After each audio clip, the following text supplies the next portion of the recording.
जो इंग्लैंड से पढ़ के आया हो, जिसको सिगार पीना भी आता हो, और जिसको शाम के समय अंग्रेजों की संगत में होकर कोट पैंट पहन के सिगार पीने और अंग्रेजी बोलने का लहजा भी आता हो, और उसी को अगली सुबह बारडोली के किसानों के साथ आप बैठे हुए देखें, बैलगाड़ी में धोती पहने हुए, एकदम गांव के आदमी की तरह, तो आपको समझ में आता है कि एक व्यक्ति के कितने रूप, कितने चेहरे हो सकते हैं।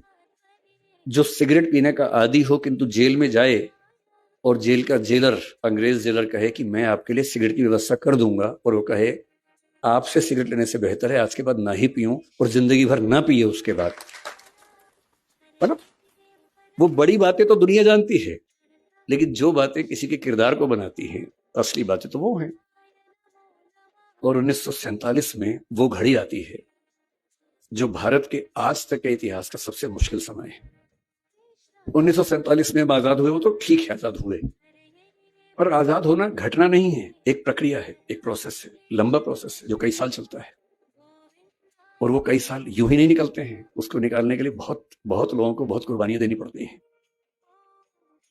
अंग्रेज 1942-43 से ही भड़काने में लगे हैं कि रियासतों के राजाओं की मर्जी है कि भारत का हिस्सा बनना चाहे, पाकिस्तान का हिस्सा बनना चाहे या आजाद रहना चाहे। और जो भारत आज आप देख रहे हैं वो भारत ऐसा नहीं था। ये सूरत भी आजाद ना होता अगर पटेल ना होते तो। ये सूरत, इसी सूरत की बात कर रहा हूं। मुझे नहीं पता कि ये जगह सूरत जिले में आती है नहीं, पर मैं सूरत की बात कर रहा हूं। उस समय के भारत में अंग्रेजों का भारत तो एक हिस्सा था, 50 से 60% समझ लीजिए, जिसको आज हम भारत कहते हैं। उसका मुश्किल से 55 से 60% हिस्सा अंग्रेजों के हाथ में था। 40% हिस्सा ऐसा था जो रियासतों के पास था, राजाओं के पास था। उन राजाओं को अंग्रेजों ने गारंटी दी हुई थी कि अगर तुम पर किसी ने हमला किया या अंदर से विद्रोह हुआ तो हम बचाएंगे तुम्हें। इसे बोलते प्रोटेक्टरेट, कि तुम हमारे प्रोटेक्टरेट हो, हम तुम्हें बचाएंगे, लेकिन राजा तुम रहोगे, सुरक्षा हम देंगे, इसके बदले हमें इतना पैसा देते रहो तो हम तुम परेशान नहीं करेंगे।